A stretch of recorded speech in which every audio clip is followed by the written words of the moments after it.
दोस्तों स्वागत है आप सब लोगों का इस चैनल के एक और नई वीडियो में, उस सेगमेंट में जहां पर हम लोग बात करते हैं कि सोशल मीडिया पे क्या चीज़ ट्रेंड कर रही है, जो चीज़ें ट्रेंड कर रही हैं वो आखिरकार क्यों ट्रेंड कर रही हैं, कुछ खास ट्रेंड्स जिसके पीछे बीजेपी आईटी सेल का हाथ है और ऐसी बड़ी खबरें, बहुत ही बड़ी वाली खबरें आपकी स्क्रीन में भी नहीं आएंगी, इतनी बड़ी खबरें जो एक्चुअली ट्रेंड करनी चाहिए थी लेकिन उसके बारे में कोई बात नहीं कर रहा। ना ही अर्नब उसके बारे में अपने स्टूडियो में बंदर की तरह उछल उछल के नाच कर रहा है, ना ही नविका कुमार जो है उसके बारे में कोई व्हाट्सएप चैट को रिवील करके डिस्क्लोज करने का काम कर रही हैं। उन खबरों के बारे में भी आपको बताता हूं। अब इस वीडियो की शुरुआत में दोस्तों मैं एक बात आपसे पूछना चाहता हूं कि क्या कभी आप लोगों ने सोचा है कि ये मैं स्क्रीन पे दिख रहा हूं, कैमरे के सामने दिख रहा हूं, इस कैमरे के पीछे क्या चल रहा होता है? तो अगर आप लोगों ने कभी ये सोचा है इस कैमरे के पीछे क्या चल रहा होता है या फिर किस तरीके से ये वीडियो बनाई जाती है, तो आपके लिए मैं लेकर आया हूं अपना पहला व्लॉग। पहले व्लॉग में मैंने ये सारी चीज़ें बताई हैं कि मैं कैमरे के पीछे से कैसा दिखता हूं, कैमरे के आसपास क्या चीज़ें पड़ी हुई हैं, स्क्रीन के इधर उधर क्या चीज़ें एक्चुअली पड़ी हुई, मेरा स्टूडियो कैसा है, कैसे मैं वीडियो बनाता हूं, ये सारी बातें मैंने अपने व्लॉग में बताई हुई है। तो अगर आप लोगों को थोड़ा सा भी इंटरेस्ट है इस चीज़ में, मतलब थोड़ा सा भी इंटरेस्ट, देख लो यार, जाके देख के और एंटरटेनमेंट ही होगा, अगर और कुछ नहीं होगा तो जाके डिस्क्रिप्शन में लिंक को क्लिक करिए, आई बटन पे भी क्लिक करिए, आपको कहीं ना कहीं मेरा व्लॉग जो है ज़रूर दिख जाएगा। और इस बात की पक्की गारंटी है कि व्लॉग देखने के बाद आप लोग काफ़ी ज़्यादा एंटरटेन होंगे।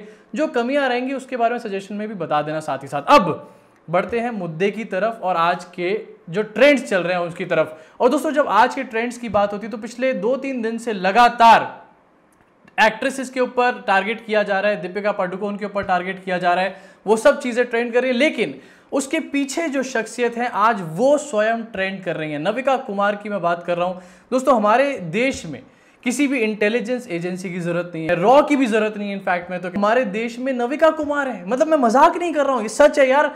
नविका कुमार जो है ये आपके किसी भी दुश्मन की चैट निकाल के लेकर आ सकती है, उसके बाद आपको कोई टेंशन लेने की जरूरत नहीं है, ना ही आपको इंटेलिजेंस चाहिए, ना ही सीबीआई, ना कुछ नहीं चाहिए आपको, बस नविका कुमार चाहिए। वही नविका कुमार हैं जिन्होंने अभी रिसेंटली दीपिका पादुकोण की चैट को रिवील किया। और दोस्तों काफ़ी एथिकल हैं ये, काफ़ी एथिकल हैकर मैं इनको बोलना चाहूँगा। इन्होंने जब चैट रिवील करी तो जो शो इन्होंने दिखाया, जब स्क्रीन पे इन्होंने पूरी चैट दिखाई तो दीपिका पादुकोण का नंबर इन्होंने जो है उसमें से डिलीट कर दिया, काट दिया, छुपा दिया। और साथ ही इन्होंने ये बोला कि हम दीपिका का नंबर इसलिए नहीं दिखा रहे क्योंकि हम लोग दीपिका की प्राइवेसी को पूरी तरीके से रिस्पेक्ट करते हैं, ये प्राइवेसी कंसर्न है। अबे एक बात बताओ यार, तुम किसी के व्हाट्सएप में घुस गए यार, लिटरली किसी के व्हाट्सएप मैसेजेस पढ़ रहे हो और उसके बाद उसको पूरी तरीके से रिवील कर रहे हो, अपने स्टूडियो में स्क्रीन पे चला चला के दिखा रहे हो। दूसरी तरफ तुम ये बात बोल रहे हो कि तुम नंबर इसलिए नहीं दिखा रहे हो क्योंकि तुम्हारे को सिक्योरिटी और सेफ्टी कंसर्न है दीपिका पादुकोण के बारे में। तो ये कितनी बड़ी बेवकूफ़ी भरी बात हो जाती है। तो ये कैसा लॉजिक है यार? अच्छा चलो मैं गलत बोल रहा हूँ, लॉजिक की तो एक्सपेक्टेशन इनसे होनी नहीं चाहिए। नविका जी अब यहाँ पर मैं जरा आपसे बात करना चाहता हूँ यार, हो सके तो आप लोग इस वीडियो को इतना शेयर करो कि नविका जी तक ये वीडियो पहुंच जाए, वो मेरा सवाल सुन ले। तो नविका जी मैं आपसे ये पूछना चाहता हूँ कि अगर आप ऐसे ही किसी के भी फ़ोन में घुस सकती हैं तो आप क्यों नहीं चाइना की कोई व्हाट्सएप मैसेजेस को लीक कर लेती, या फिर आप क्यों नहीं हमारे और जो दुश्मन देश हैं उनके व्हाट्सएप मैसेजेस को लीक कर लेती, या फिर आपने अभी तक सुशांत सिंह राजपूत के जो मैसेजेस हैं उनको लीक क्यों नहीं करा है? मैं आपसे सिर्फ इतना पूछना चाहता हूं। दोस्तों अगर नविका जी इसी तरीके से लोगों के व्हाट्सएप में घुस सकती हैं तो वो क्यों नहीं जो हमारे फार्मर्स हैं या फिर क्यों नहीं जो हमारे देश का बेरोजगार युवा है उसके व्हाट्सएप में घुस जाती? क्यों नविका कुमार जी ये नहीं बताती हमारे को निकल के कि हमारे देश के फार्मर्स की व्हाट्सएप चैट क्या है? क्या हमारे देश के फार्मर्स बात करते हैं? क्या वो मोदी जी को सपोर्ट करते हैं या सपोर्ट नहीं करते? और अगर यही लॉजिक है, अगर यही केस है, तो मैं जानना चाहता हूं नविका जी आपसे कि क्या आप ओपिनियन पोल और एग्जिट पोल भी लोगों के व्हाट्सएप में घुस घुस कर ही निकालती हैं? अब दोस्तों वैसे ये बात जो है कि आपको अपने टाइप के लोगों से दोस्ती करनी चाहिए, अपने साथ के लोगों के साथ उठना बैठना चाहिए, पूरी तरीके से सही है, मैं पूरी तरीके से एग्री करता हूं इससे। जैसे कि गधे की दोस्ती जो है गधे से होती है, जैसे कि कंगना की दोस्ती जो है नविका से होती है, तो ये सब चीज़ें जो हैं बिल्कुल सही कही गई हैं। अपने टाइप के लोगों से दोस्ती करनी चाहिए, अपने टाइप के लोगों के साथ ही हमेशा उठना बैठना चाहिए, क्योंकि आपके जैसे लोग ही आपकी शिट को बाय कर सकते हैं, आपके दिमाग की टट्टी को खरीद सकते हैं एक्चुअली। दोस्तों moving on to next topic, WhatsApp भी इस टाइम पे ट्रेंड कर रहा है और लोग पूछ रहे हैं, इनफैक्ट देश के जो पति हैं भाई वो कंसर्न है बहुत।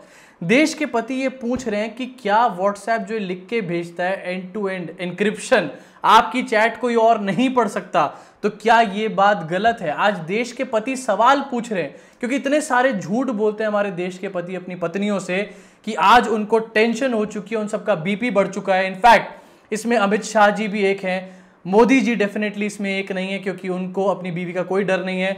लेकिन देश के पति बहुत कंसर्न है, वो पूछ रहे हैं कि ये एंड टू एंड इंक्रिप्शन वाली बात जो है ये सच है कि नहीं। और इसीलिए व्हाट्सएप भी ट्रेंड कर रहा है। जब से नविका जी दीपिका के फोन में घुसी हैं तब से लोगों को लग रहा है कि ऐसा तो नहीं है कि कहीं नविका जी हमारे भी इसी तरीके से फोन में घुस जाएं और उसके बाद हमारी बीवी को जाके हमारी चैट्स पढ़ा दें। लेकिन दोस्तों ऑन अ सीरियस नोट, ये बड़ा सेफ्टी कंसर्न है। जब व्हाट्सएप ये कहता है कि एंड टू एंड एन्क्रिप्शन और ये कहता है आपकी चैट कोई और नहीं पढ़ सकता, तो आखिरकार नविका कुमार के पास ये सारी चैट्स और वो भी इतनी बड़ी सेलिब्रिटी की चैट्स आई कैसे? और दोस्तों ये बात भी कहना, और दोस्तों एक सवाल ये भी उठना चाहिए कि एनसीबी ने जो समन भेजे, एनसीबी के पास डेफिनेटली कोई सबूत रहे होंगे, और अगर एनसीबी ने नविका कुमार की इस चैट को सबूत बनाया है तो आखिरकार जो कंगना रनौत की अपनी इंटरव्यू है जिसमें उन्होंने खुद कहा हुआ है कि मैं ड्रग्स लेती थी, उस चीज को एनसीबी ने अभी तक एविडेंस की तरह यूज करके कंगना रनौत को क्यों नहीं बुलाया? खैर, इससे रिलेटेड एक बड़ी खबर है जो मैं आगे चल के वीडियो में आपको बताऊंगा। अब बढ़ना चाहता हूं दोस्तों अपने अगले ट्रेंड की तरफ, अपने नहीं एक्चुअली देश के अगले ट्रेंड की तरफ। देश में आखिरकार किस किस चीजों के बारे में बात हो रही है? तो कल एक लिस्ट निकल के सामने, अनफॉर्चुनेटली कल मैं वीडियो नहीं बना पाया, लेकिन आज मैं उसके बारे में बात करना चाहता हूं। टाइम्स टॉप 100 इन्फ्लुएंशियल पीपल की लिस्ट याद है आपको? इसमें बिल्किस बानो, शाहीन बाग की शेरनी दादी, ये चीज ट्रेंड भी कर रही है और बहुत अच्छी बात भी है। दोस्तों बिल्किस बानो ट्रेंड कर रही है और साथ ही साथ मोदी जी के बारे में भी, मोदी जी भी इस टॉप 100 की लिस्ट में थे, वो भी डेफिनेटली बहुत इन्फ्लुएंशियल है। लेकिन दोस्तों इन्फ्लुएंसेस जो होते हैं दो टाइप के होते हैं, एक पॉजिटिव इन्फ्लुएंस, एक नेगेटिव इन्फ्लुएंस। तो बिल्किस बानो जो शेरनी है, जो दादी है शाहीन बाग की, वो तो definitely for positive reasons influential बन गई हमारे देश में। लेकिन मोदी जी, जिनका नाम और है इस लिस्ट में, वो बहुत अच्छे रीजंस के लिए इस लिस्ट में नहीं आए हैं। उनके नाम के साथ जो राइटअप लिखा गया है उसमें उनके लिए जो बातें लिखी गई हैं वो पढ़ के अंधभक्तों को 2-3 ट्रक बरनॉल की यकीनन जरूरत पड़ जाएगी। और शायद ऐसा भी हो सकता है कि इतनी बरनॉल की जरूरत पड़े कि बरनॉल का ओवरऑल हमारे देश में शॉर्टेज पड़ जाए। तो दोस्तों जो राइटअप लिखा गया उसमें साफ साफ ये कहा गया कि मोदी जी ऐसे प्रधानमंत्री हैं, अरे भाई देश का नाम रोशन कर रहे हैं पूरे वर्ल्ड में, सुनिए जरा इस बात को। मोदी जी ऐसे प्रधानमंत्री हैं जो किसी की परवाह नहीं करते, जिसको किसी की नहीं पड़ी, बस अपनी सरकार चलाने में, अपने हिसाब से बिल्स को पास करने में अपने हिसाब से डिसीजंस ले रहे हैं और बाकी दुनिया जाए भाड़ में उनके हिसाब से। ये बात लिखी गई है टाइम्स की मैगजीन में। ये टाइम्स की मैगजीन वही है जो पहले मोदी जी को एक और बार उपाधि दे चुकी है, डिवाइडर इन चीफ की। दोस्तों इसी के साथ आगे बढ़ूंगा अगले ट्रेंड पे। एक नाम ट्रेंड कर रहा है, वो है प्रदीप। तो ये प्रदीप क्या है लोगों को समझ नहीं आएगी ट्रेंड देख के, लेकिन मैं बताता हूं आपको। रिपब्लिक टीवी के एक एंकर की पिटाई हो गई है। जी हाँ, सच में। मैं वीडियो नहीं दिखाऊंगा, या फोटो लगा देता हूं, इधर उधर कहीं पे फोटो लगा दूंगा, क्योंकि वीडियो अगर दिखाऊंगा तो प्रॉब्लम मेरे लिए क्रिएट हो जाएगी बहुत बड़ी। तो पिटाई हो गई है अर्नब गोस्वामी के एक पत्रकार की। और अर्नब गोस्वामी, मैं तुम्हारे को वार्न करना चाहता हूं कि अगर अब तुम नहीं सुधरे तो ऐसा ना हो कि किसी दिन तुम्हारी ही अपनी पिटाई ना हो जाए। अब दोस्तों जो पिटाई हुई है पत्रकार की, उसका नाम है प्रदीप भंडारी। ये रिपब्लिक टीवी का एक पत्रकार है। और जिस तरीके से रिपब्लिक टीवी के जो मालिक हैं, पत्रकार हैं, सारे जो गंद मचाने में लगे रहते हैं, उसी तरीके से ये भी गंद मचा रहा था। और अब पिटने के बाद ये बोल रहा है कि मुझे पीटने का काम किया है एनडीटीवी और एबीपी के गुंडों ने। दोस्तों ये जो लड़ाई है शुरू हुई थी जस्टिस फॉर सुशांत सिंह राजपूत से, लेकिन मुझे ये लड़ाई देख के ऐसा लग रहा है कि धीरे धीरे ये लोग अपने लिए ही जस्टिस की मांग करने लग जाएंगे। और आज जहां पर पिटाई हुई और नाम लिया गया एनडीटीवी का, आज शाम को, ये प्रेडिक्शन है मेरी, आज शाम को अर्नब गोस्वामी अपने स्टूडियो की टेबल पे चढ़ के बंदर नाच करेगा और एनडीटीवी को बुरी तरीके से क्रिटिसाइज करने वाला है। और दोस्तों जहां पर अर्नब गोस्वामी एनडीटीवी को क्रिटिसाइज करेगा, वहीं पर जितनी भी मुद्दे की बातें थी वो दब जाएंगी। लेकिन दोस्तों जब मुद्दे की बातें दबती हैं तो मेरे जैसे लोग आते हैं मुद्दे की बात करने, और मैं यहां पर मुद्दे की बात रखना चाहता हूं। आज की सबसे बड़ी जो मुद्दे की बात है वो ये दोस्तों कि हमारे देश के एक सेंट्रल मिनिस्टर और 3 सांसदों की मृत्यु हो चुकी है कोरोना वायरस की वजह से।